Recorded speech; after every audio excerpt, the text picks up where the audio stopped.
Hello and welcome back to this podcast. We're talking about relationships, narcissism at the moment. So there was a question I saw on one of the forums that I sometimes go and look at, see what sort of things people are asking, see what questions they're asking. How many different types of narcissism are there?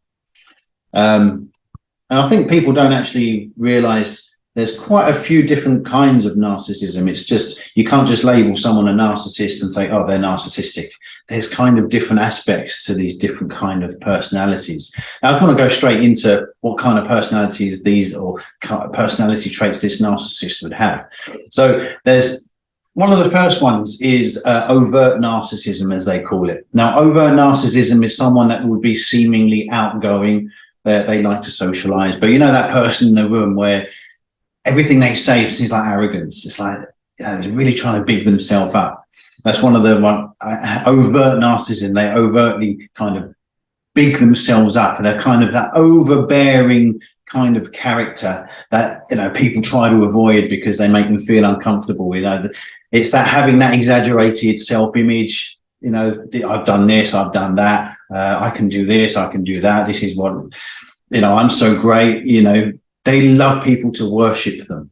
So they need that praise and be admired by everyone. So they push these self-image beliefs that, they believe so much that they are this person. Like the video we talked about yesterday, where I talked about that they create this self-image, they create this persona that they push onto everyone. An overt narcissist would be this kind of person. Also, overt narcissist would be someone who tends to exploit people. They look for their weaknesses. How can I use this person to get what I want?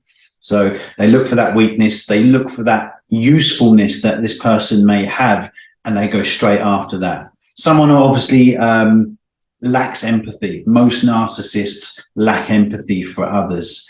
Very competitive, and also, if they feel like they're losing something or losing an argument, they'll get very aggressive. They can be quite, that defensive straight away. So they don't like to be backed into a corner and sort of obviously losing something. So that's the first one, is overt narcissism.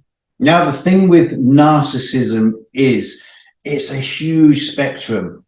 Now, the other one I want to talk about, which is not really one of the ones that you would think of, which is covert narcissism. Now, covert narcissism is, you would think, it's kind of completely the opposite of what we just talked about, where I talked about the one really outgoing, exaggerating themselves and, pushing that self-image onto others. The covert, there's the word, that word there, covert, is sort of undercover. These are the people that are really kind of introverted. They lack self-esteem. They appear to have really low self-confidence. Often they are introverted. They're insecure about themselves and how they look. They avoid these kind of social interactions. But at the same time, it's like they constantly have this self-pity. And they play that victim role. They want people to feel sorry for them. So even though it's like, yeah, most people feel lack of self-confidence, most people feel that kind of insecurity about themselves at some point. With the covert narcissist, this kind of is all self-focused. They want people to big them up. They want to show people that they have this anxiety about themselves, that they have this low self-confidence. So they want people to go, oh, come on, you're good at this. You can do this. You're really, really good at this. They want that admiration and attention because it's that kind of victim mentality, that victim mindset that the covert narcissist will have, to make people feel sorry for them, to make people say, oh, there, come on, come with us, that kind of, they want that attention. So that's another one that's not really commonly known. It's like the covert narcissist that is constantly focused on getting sympathy from others, playing the victim. They want to be sort of mollycoddled. Now, the next one I want to talk about, I'm sure we've all known a few of these in the past, is the antagonistic narcissist, the one that's constantly, you know, when you're saying something, you're explaining something you think you know about, and then they've just got to pipe up and say, actually, you're wrong, you know, and they've got to put their really like their expertise forward. So the antagonistic narcissist that will try and make you look bad, try and make you look like you know nothing at all, when in fact you probably know more than they do. You just don't push it on others like these kind of narcissists do. They kind of have this air of arrogance about them, like they know everything. They're very disagreeable people. They want to disagree with everything you say, make you appear like you're quite less knowledgeable than they are. So the antagonistic narcissist will do all these things, and they're really competitive, which sometimes these traits can be used in a positive way. But when you're around them a lot, when people in relationships with people with narcissists, all these kind of different antagonistic traits, it can be very, very hard work. So maybe you can identify with some of these. You know, we all have this air of, we'll have a little bit of narcissism in us, every single one of us. Every single one of us wants to look better. Every single one of us wants to appear better. So we all have that kind of self-focused approach, but when it goes into narcissism, it takes it to just a different level. So number 4 on our list, we've only got 5, we'll be done soon. So number 4 is the communal, as they say, communal narcissist. These are the ones that I think in America they call them Karens. They're people that verbalize their outrage at everything. You know, you see something on a TV show, and these are the ones that phone up and complain about someone said a naughty word, or they disagree with an opinion that really offended them. These are the ones that outwardly outraged all the time.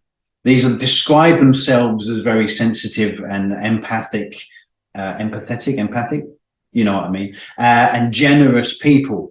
They often big themselves up in the kind of self-righteous way, and they verbalize it a lot. I do this for charity, I do that for charity, I did a talk about this, and you know, I volunteer here and volunteer. They want everyone to know. These are the people that will go up to a homeless person, put a camera in their face, give them food, and they want everyone to know about it.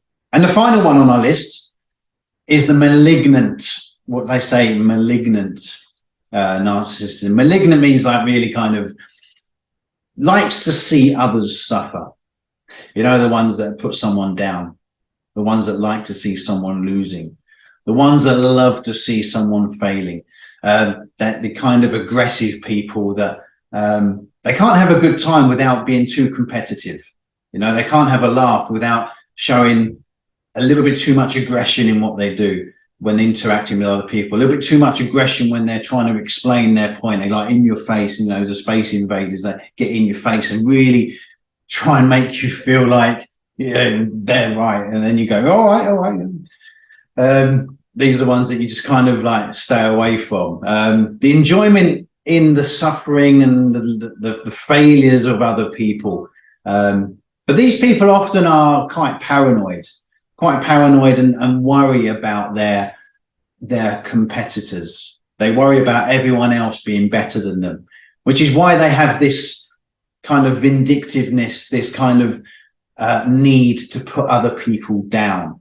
They want to rise above everyone else by knocking others down, because if others are at the same level or higher, they feel really insecure about that.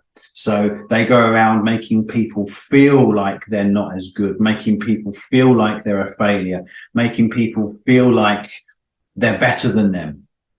So they enjoy watching that, and it makes them feel better about themselves. So these are the 5 kind of maybe not so well-known narcissistic types. As I said, it's a big spectrum, and there's a big spectrum of mental health in general. It's all on a big wheel, and we all have a little bit of everything. So maybe you see little bits of these in yourself. Maybe you see these traits I've mentioned in this video in other people, in people you've maybe had relationships with friends, with family. So what have you experienced? If you want to comment below, you can do. Be interested to see what types you've encountered in your past. So yeah, so that's just a video on the different types of narcissism that are commonly seen in people. So until next time, take it easy. Bye.